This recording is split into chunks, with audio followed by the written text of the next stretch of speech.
大家好，欢迎来到我的兰花频道。今天是2026年8月1日，进入澳洲悉尼冬季的最后一个月。我的大花蕙兰已经开花2个多月，需要开始准备花后换盆了。给大花蕙兰换盆会有很多考量。首先，想多开花，就要考虑用小盆来约束兰根簇花。但兰花生长呢，又需要大些的兰盆兰料增加营养。兰盆尺寸的选择上要有平衡。再来，兰花越养越多，越养越大，换盆的工作量还挺大的，需要事先计划安排好，也不要做不必要的换盆。最后是兵马未动，粮草先行。我需要提前准备好植料。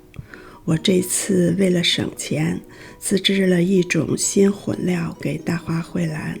这个视频就一一记录下来，分享给大家。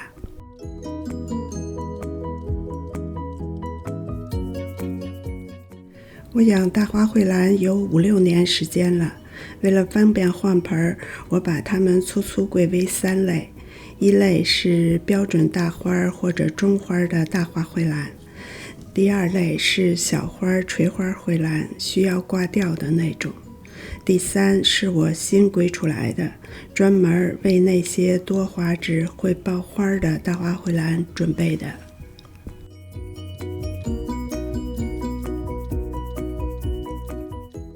第一类除了花大，它们的叶子长，花梗粗，球茎也大，所以我的标准大花或者中花蕙兰都养在20公分口径的大盆里。这样大小的花盆呢，既能约束兰根，确保开花，又能有足够植料，提供必要的养分。所以我给第一类换盆的安排很简单，就是保持兰花花后不动，直到球茎长满花盆再来分株换，而新分株仍然换到20公分口径的盆中。这样循环，我的标准大花中花蕙兰就一直养在同样口径的盆里，不会很重，各种处理都很方便。第二类垂花小蕙兰的球茎比第一类要小很多，所以它们在14公分口径小盆里就能养开花。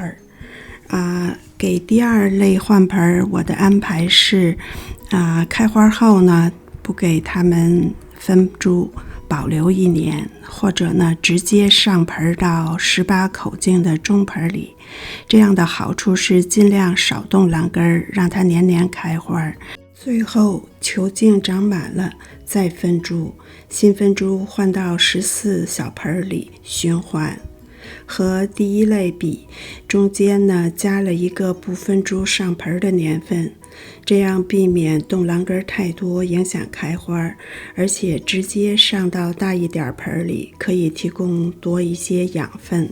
大花蕙兰是地生兰，植料中的养分给开花是很重要的。在中小盆里，垂花蕙兰养分够，同时便于挂吊。最后就是第3类多花梗会爆花的大花蕙兰了。养大花蕙兰几年下来，我发现有几棵特别能出花梗开花，比如绿色的小花和紫红色的中花蕙兰，还有球茎巨大的西藏虎头兰，一直在20公分的盆里呢，不能让它们优点充分体现出来。所以今年呢，决定加个新类，给这几棵不分株，直接上盆到30公分口径的大盆里。通常我用中号兰花专用树皮混合巴宁斯的软的兰料1:1给大花蕙兰。这次为了省钱，我准备自制新的配料。我先选了这种松树皮The Mulch，树皮中等大小，也比较干净，倒一桶进手推车里，然后又选了一桶优质的花园土。说是花园土，里边的养分还是很足的。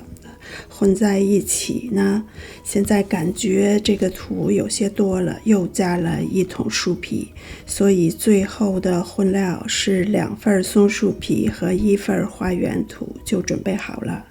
等大花蕙兰花后，我就会用这个自制的蓝料按我前面的安排给它们换盆了。今天的分享就到这里，谢谢各位的观看，祝大家养兰快乐，我们下周再会，再见。